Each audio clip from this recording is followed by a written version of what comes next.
Hello friends, मैं अमित कुमार एक बार फिर आपका हार्दिक स्वागत करता हूं हमारे यूट्यूब चैनल पर। जैसा कि आप सभी जानते हो कि हम आपके लिए निरंतर रूप से राजस्थान और एमपीसीएचओ के रिगार्डिंग मोस्ट इंपॉर्टेंट जीके क्वेश्चनों के साथ साथ कम्युनिटी हेल्थ नर्सिंग से रिगार्डिंग मोस्ट इंपॉर्टेंट क्वेश्चन भी लाते रहते हैं। आज मैं एक बार फिर आपके लिए लेकर के आया हूँ कम्युनिटी हेल्थ नर्सिंग से रिगार्डिंग मोस्ट इंपॉर्टेंट क्वेश्चन। अगर आपको हमारा वीडियो अच्छा लगे तो प्लीज़ इसे ज़्यादा से ज़्यादा अपने दोस्तों तक शेयर करें, और अगर आप हमारे यूट्यूब चैनल पर नए हो तो चैनल को सब्सक्राइब करें, साथ ही बेल आइकन को दबा दें जिससे आने वाली वीडियो की नोटिफिकेशन आपको मिलती रहे। तो चलिए शुरू करते हैं अपना आज का वीडियो। आज का अपना फर्स्ट क्वेश्चन है, under the ICDS scheme anganwadi centre for in the tribal area to how much population. यानी कि ट्रिबल एरिया में जो आईसीडीएस स्कीम के थ्रू आंगनवाड़ी सेंटर स्टैब्लिश की जाती है वो कितनी पॉपुलेशन पे की जाती है। इसका ऑप्शन ए है 2000 population, B option 600 population, option C 1000 population और डी ऑप्शन है 700 पॉपुलेशन। तो इस क्वेश्चन का करेक्ट आंसर क्या होगा? Option D 700 population. साथ में मैंने इंपॉर्टेंट नोट भी इंक्लूड किया है, जो आईसीडीएस स्कीम के थ्रू जो आंगनवाड़ी स्टैब्लिश की जाती है अर्बन और रूरल एरिया में कितनी पॉपुलेशन पे की जाती है? 1000 पॉपुलेशन पे। और जो ट्रिबल एरिया है जैसे कि जो आदिवासी एरिया और बैकवर्ड एरिया है उस पर कितनी पॉपुलेशन स्टैब्लिश की जाएगी आंगनवाड़ी? 700 पॉपुलेशन पे। नेक्स्ट इंपॉर्टेंट क्वेश्चन है, the Panchayati Raj at the village level consist of all except. यानी कि जो विलेज लेवल पर पंचायती राज सिस्टम होता है उसके अंदर इनमें से एक कौन सा इंक्लूड नहीं है। इसका ऑप्शन ए है पंचायत समिति, बी ऑप्शन है ग्राम सभा, ऑप्शन सी है ग्राम पंचायत, सी ऑप्शन है न्याय पंचायत। तो इस क्वेश्चन का करेक्ट आंसर क्या होगा? ऑप्शन ए पंचायत समिति। पंचायत समिति किस लेवल पर रहती है? ब्लॉक लेवल पर। और पंचायती राज किससे मिलकर बनाता है? एक तो ग्राम सभा, दूसरा ग्राम पंचायत और तीसरा न्याय पंचायत। नेक्स्ट इंपॉर्टेंट क्वेश्चन है, टाइफाइड स्प्रेड बाई। यानी कि टाइफाइड किसके द्वारा स्प्रेड होता है। इसका ऑप्शन ए है ड्रॉपलेट, बी ऑप्शन है डायरेक्ट कॉन्टैक्ट, ऑप्शन सी है फिकोरल रूट और डी ऑप्शन है डायरेक्ट क्लॉथ्स। तो इस क्वेश्चन का करेक्ट आंसर क्या होगा? Option C faecal route. Typhoid किसके द्वारा स्प्रेड होता है? फिकोरल रूट के थ्रू। टाइफाइड एक बैक्टीरियल डिजीज है जो कि mostly contaminated food, contaminated water और ह्यूमन फिशेस के इंजेक्शन से ट्रांसमिट होती है। नेक्स्ट क्वेश्चन है, time between infection and maximum infectivity is known as. यानी कि इन्फेक्शन अकर होने के बाद में मैक्सिमम इन्फेक्टिविटी तक का टाइम क्या कहलाता है। इसका ऑप्शन है कम्युनिकल पीरियड, बी ऑप्शन है सीरियल इंटरवल, ऑप्शन सी है जनरेशन टाइम और डी ऑप्शन इंक्यूबेशन पीरियड। तो इस क्वेश्चन का करेक्ट आंसर क्या होगा? Option C generation time. Generation time क्या होता है? किसी पेशेंट को इन्फेक्टेड होने के बाद में उसके अंदर मैक्सिमम इन्फेक्टिविटी का टाइम क्या कहलाता है? Generation time. नेक्स्ट क्वेश्चन है, RCH programme was launched in the year of. यानी कि जो reproductive and child health programme है उसको किस ईयर में लॉन्च किया गया था। इसका ऑप्शन ए है 1996, बी ऑप्शन है 1992, ऑप्शन सी है 1993 और डी ऑप्शन है 1997। तो जो reproductive and child health programme है उसको किस ईयर में लॉन्च किया गया था? 1997 में। और कौन से मंथ में लॉन्च किया गया था? अक्टूबर मंथ में। और इस प्रोग्राम का एम क्या था? इन्फेंट, चाइल्ड और मेटरनल मोर्टिलिटी रेट को रिड्यूस करना। नेक्स्ट क्वेश्चन है, most common type of occupational cancer is. यानी कि ऑक्यूपेशनल कैंसर का मोस्ट कॉमन टाइप कौन सा है। इसका ऑप्शन है ब्रेस्ट कैंसर, ऑप्शन बी है प्रोस्टेट कैंसर, सी ऑप्शन है स्किन कैंसर और डी ऑप्शन है लंग कैंसर। तो इस क्वेश्चन का करेक्ट आंसर क्या होगा? Option C skin cancer. Most common occupational cancer कौन सी है? Skin cancer. पहले जो WHO की गाइडलाइन थी उसके अकॉर्डिंग इंडियन वुमेन में मोस्ट कॉमन कैंसर कौन सा पाया जाता था? Cervical cancer. बट अब जो लेटेस्ट गाइडलाइन है उसके अकॉर्डिंग इंडियन वुमेन या फिर डेवलप्ड कंट्री की वुमेन में मोस्ट कॉमन कैंसर कौन सा पाया जाता है? Breast cancer. नेक्स्ट क्वेश्चन है, बेसिक यूनिट ऑफ सोसाइटीज। यानी कि सोसाइटी की बेसिक यूनिट क्या होती है। इसका ऑप्शन ए है इंडिविजुअल, बी ऑप्शन है विलेज, ऑप्शन सी है फैमिली और डी ऑप्शन है कंट्री। तो सोसाइटी की बेसिक यूनिट क्या होती है? Family. Next most important question है, the number of new cases occurring in defined population during a specific period of time is known as. यानी कि किसी स्पेसिफिक टाइम पीरियड में पर्टिकुलर पॉपुलेशन में न्यू केसेस का अकरिंग होना क्या कहलाता है। इसका ऑप्शन है पीरियड प्रेगनेंसी, बी ऑप्शन है पॉइंट सर्वाइवेलेंस, ऑप्शन सी है इंसिडेंस और डी ऑप्शन है करंट प्रेवलेंस। तो इस क्वेश्चन का करेक्ट आंसर क्या होगा? ऑप्शन सी इंसिडेंस। इंसिडेंस क्या होता है? किसी पर्टिकुलर पॉपुलेशन में स्पेसिफिक टाइम पीरियड के दौरान जो न्यू केसेस अकर होते हैं उसको क्या बोला जाता है? इंसिडेंस। नेक्स्ट इंपॉर्टेंट क्वेश्चन है, the interval between primary and secondary case is known as, यानी कि प्राइमरी केस अकर होने के बाद में सेकेंडरी केस अकर होने तक का टाइम पीरियड क्या कहलाता है? इसका ऑप्शन ए है intrinsic incubation period, B option है सीरियल इंटरवल, ऑप्शन सी है विंडो पीरियड और डी ऑप्शन है एक्सट्रिंसिक इंक्यूबेशन पीरियड। तो इस क्वेश्चन का करेक्ट आंसर क्या होगा? Option B serial interval. Serial interval क्या होता है? प्राइमरी केस अकर होने के बाद में सेकेंडरी केस अकर होने तक का टाइम पीरियड क्या कहलाता है? Serial interval. नेक्स्ट क्वेश्चन है, which of the following is not a vaccine preventable disease, यानी कि इनमें से कौन सी एक वैक्सीन प्रिवेंटेबल डिजीज नहीं है? इसका option A asthma, B option है पोलियो, ऑप्शन सी है चिकन पॉक्स और डी ऑप्शन है मीजल्स।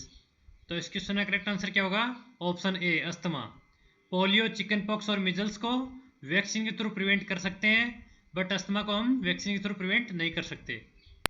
नेक्स्ट क्वेश्चन है, CSSM programme was launched in the year of, यानी कि child survival and safe motherhood programme किस ईयर में लॉन्च किया गया था? इसका ऑप्शन ए है 1999, बी ऑप्शन है 1992, ऑप्शन सी है 1990 और डी ऑप्शन है 1991।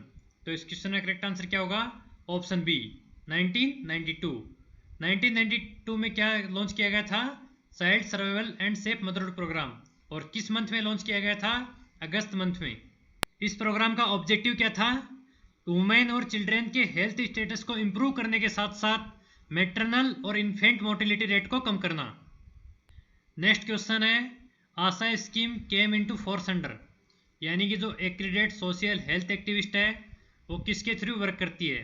इसका ऑप्शन ए है ICDS, बी ऑप्शन है यूनिसेफ, ऑप्शन सी है NRHM और डी ऑप्शन है ESIC। तो एक्रीडेट सोशल हेल्थ एक्टिविस्ट है वो किसके थ्रू वर्क करती है? NRHM के थ्रू। और आंगनवाड़ी सेंटर किसके द्वारा एस्टेब्लिश किए जाते हैं? ICDS के द्वारा। आशा की पोस्टिंग तो NRHM के थ्रू की जाती है और आंगनवाड़ी वर्कर की पोस्टिंग ICDS के थ्रू की जाती है। और ICDS का सबसे मेन एम क्या होता है? इम्यूनाइजेशन प्रोवाइड करना बिलो 6 ईयर और प्रेग्नेंट एंड लैक्टेटिंग वुमेन को। नेक्स्ट क्वेश्चन है, टिएनिया सेजिनाटा इज कॉमनली नोन एज, यानी कि टिएनिया सेजिनाटा किस नाम से जाना जाता है? इसका ऑप्शन ए है बीफ टेपवर्म, बी ऑप्शन है हुकवर्म, ऑप्शन सी है राउंडवर्म और डी ऑप्शन है ग्रेवर्म। तो इस क्वेश्चन का करेक्ट आंसर क्या होगा? Option A beef tapeworm. Taenia saginata का अनदर नाम क्या होता है? Beef tapeworm. नेक्स्ट क्वेश्चन है, अमीबियासिस इज कॉज्ड बाय, यानी कि अमीबियासिस का पॉजिटिव एजेंट क्या है? इसका ऑप्शन ए है Entamoeba histolytica, B option है क्लोस्ट्रिडियम टिटेनी, ऑप्शन सी है माइकोबैक्टीरियम लेप्री और डी ऑप्शन माइकोबैक्टीरियम ट्यूबरकुलोसिस। तो अमीबियासिस का पॉजिटिव एजेंट क्या होता है? इसका करेक्ट आंसर क्या होगा? Option A Entamoeba histolytica. Next important question है, applied nutrition programme was introduced in the year of, यानी कि अप्लाइड न्यूट्रिशन प्रोग्राम किस ईयर में स्टार्ट किया गया था? इसका ऑप्शन ए है 1985, बी ऑप्शन है 1992, ऑप्शन सी है 1963 और डी ऑप्शन है 1987। तो अप्लाइड न्यूट्रिशन प्रोग्राम किस ईयर में स्टार्ट किया गया था? इस क्वेश्चन का करेक्ट आंसर क्या होगा? Option C 1963। नेक्स्ट क्वेश्चन है, bird flu is caused by, यानी कि बर्ड फ्लू किसके द्वारा कॉज किया जाता है? इसका ऑप्शन ए है वायरस, बी ऑप्शन है बैक्टीरिया, ऑप्शन सी है फंगाई और डी ऑप्शन है प्रोटोजोआ। तो इस क्वेश्चन का करेक्ट आंसर क्या होगा? ऑप्शन ए वायरस। बर्ड फ्लू किसके द्वारा कॉज किया जाता है? वायरस के द्वारा। और इसका अनदर नाम क्या क्या होता है? इन्फ्लुएंजा ए और एवियन फ्लू। नेक्स्ट और मोस्ट इंपोर्टेंट क्वेश्चन है, which of the following organisation is not having their headquarter at Geneva, यानी कि इनमें से कौन से ऑर्गेनाइजेशन का हेडक्वार्टर जेनेवा में नहीं है? इसका ऑप्शन ए है International Red Cross Society, B option है World Health Organisation, C option है इंटरनेशनल लेबर ऑर्गेनाइजेशन और डी ऑप्शन है यूनिसेफ। तो इनमें से कौन से ऑर्गेनाइजेशन का हेडक्वार्टर जेनेवा में नहीं है? इस क्वेश्चन का करेक्ट आंसर क्या होगा? Option D UNICEF. यूनिसेफ का हेडक्वार्टर कहां पर है? न्यूयॉर्क में। और ये जो तीन ऑर्गेनाइजेशन है, International Red Cross society, WHO और इंटरनेशनल लेबर ऑर्गेनाइजेशन, इन तीनों के हेडक्वार्टर कहां पर स्थित है? जेनेवा में। नेक्स्ट क्वेश्चन है, how much carbohydrate should consume daily for adolescent, यानी कि एक एडोलेसेंट के लिए कितना कार्बोहाइड्रेट डेली कंज्यूम के लिए रिक्वायरमेंट रहता है? इसका ऑप्शन ए है 7%, बी ऑप्शन है 40%, ऑप्शन सी है 10 to 20% और डी ऑप्शन है 45 to 60%। तो इस क्वेश्चन का करेक्ट आंसर क्या होगा? Option D 45 to 60%। एक एडोलेसेंट के लिए डेली कार्बोहाइड्रेट की रिक्वायरमेंट कितनी रहती है? 45 to 60%। नेक्स्ट क्वेश्चन है, in health care delivery system gross root level worker include, यानी कि एक हेल्थ केयर डिलीवरी सिस्टम में ग्रॉस रूट लेवल पर कौन कौन से वर्कर इंक्लूड होते हैं? इसका ऑप्शन है village health guide, B option है आंगनवाड़ी वर्कर, ऑप्शन सी आशा और डी ऑप्शन है ऑल ऑफ अबोव। तो इस क्वेश्चन का करेक्ट आंसर क्या होगा? Option D all of above. एक हेल्थ केयर डिलीवरी सिस्टम में ग्रॉस रूट लेवल यानी कि बेसिक लेवल पर कौन कौन से वर्कर इंक्लूड रहते हैं? Village health guide, anganwadi worker और आशा। नेक्स्ट क्वेश्चन है, which of the following terminal method of contraceptive in female, यानी कि फीमेल में कॉन्ट्रासेप्टिव का टर्मिनल मेथड कौन सा है? इसका ऑप्शन है वेसेक्टोमी, बी ऑप्शन है कॉन्डम, सी ऑप्शन है ट्यूबेक्टोमी और डी ऑप्शन है विड्रॉविंग। तो एक क्वेश्चन का करेक्ट आंसर क्या होगा? ऑप्शन सी ट्यूबेक्टोमी। ट्यूबेक्टोमी का अनदर नेम ट्यूबल स्टरलाइजेशन भी होता है। ये एक सर्जिकल प्रोसीजर होती है जिसके थ्रू फीमेल की फेलोपियन ट्यूब को कट करके टाई कर दिया जाता है। नेक्स्ट क्वेश्चन है, मलेरिया ट्रांसमिशन अक्कर बाई, यानी कि मलेरिया का ट्रांसमिशन किसी के थ्रू होता है? इसका ऑप्शन ए है एयरबोर्न, बी ऑप्शन है वेक्टर, सी ऑप्शन है फोमाइट्स, डी ऑप्शन है फूड। तो इस क्वेश्चन का करेक्ट आंसर क्या होगा? Option B vector. Malaria is vector borne disease है और इसका वेक्टर कौन सा होता है? Female Anopheles. नेक्स्ट क्वेश्चन है, drug of choice of malaria is, यानी कि मलेरिया की ड्रग ऑफ चॉइस क्या है? इसका ऑप्शन ए है टेट्रासाइक्लिन, बी ऑप्शन है डेप्सोन, ऑप्शन सी है MgSO4 और डी ऑप्शन है क्लोरोक्वीन। तो इस क्वेश्चन का करेक्ट आंसर क्या होगा? Option D chloroquine. क्लोरोक्वीन किसकी ड्रग ऑफ चॉइस है? मलेरिया की।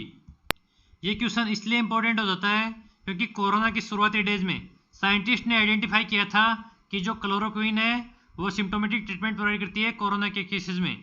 इसलिए इंडिया सबसे बड़ा मैन्युफैक्चरिंग कंट्री है क्लोरोक्वीन का और विदेशों में भी काफ़ी डिमांड की गई थी क्लोरोक्वीन की, तो इंडिया ने क्लोरोक्वीन को मैन्युफैक्चर करके विदेशों में काफ़ी सप्लाई किया था। नेक्स्ट क्वेश्चन है, which of the following is not transmitted by airborne droplets, यानी कि एयरबोर्न ड्रॉपलेट्स के थ्रू इनमें से कौन सी डिजीज कंडीशन ट्रांसमिट नहीं होती? इसका ऑप्शन ए है मिजल्स, बी ऑप्शन है चिकन पॉक्स, ऑप्शन सी है पोलियोमाइलाइटिस और डी ऑप्शन है ट्यूबरकुलोसिस। तो इस क्वेश्चन का करेक्ट आंसर क्या होगा? ऑप्शन सी पोलियोमाइलाइटिस। पोलियोमाइलाइटिस के बारे में पहले भी स्टडी कर चुके हैं कि जो पोलियोमाइलाइटिस है वो फीको-ओरल रूट के थ्रू ट्रांसमिट होता है और किसके द्वारा ट्रांसमिट होता है? Injection of contaminated food, water और इन्फेक्टेड पर्सन के फिशेस के इंजेक्शन से। ये था अपना आज का क्वेश्चन सेशन। आई होप आपको हमारा वीडियो पसंद आया होगा। अगर आपको हमारा वीडियो पसंद आया तो वीडियो को ज़्यादा से ज़्यादा अपने दोस्तों तक शेयर करें और अगर आप हमारे यूट्यूब चैनल पर नए हो तो चैनल को सब्सक्राइब करें। जय हिंद, जय भारत। मिलते हैं नेक्स्ट पार्ट में।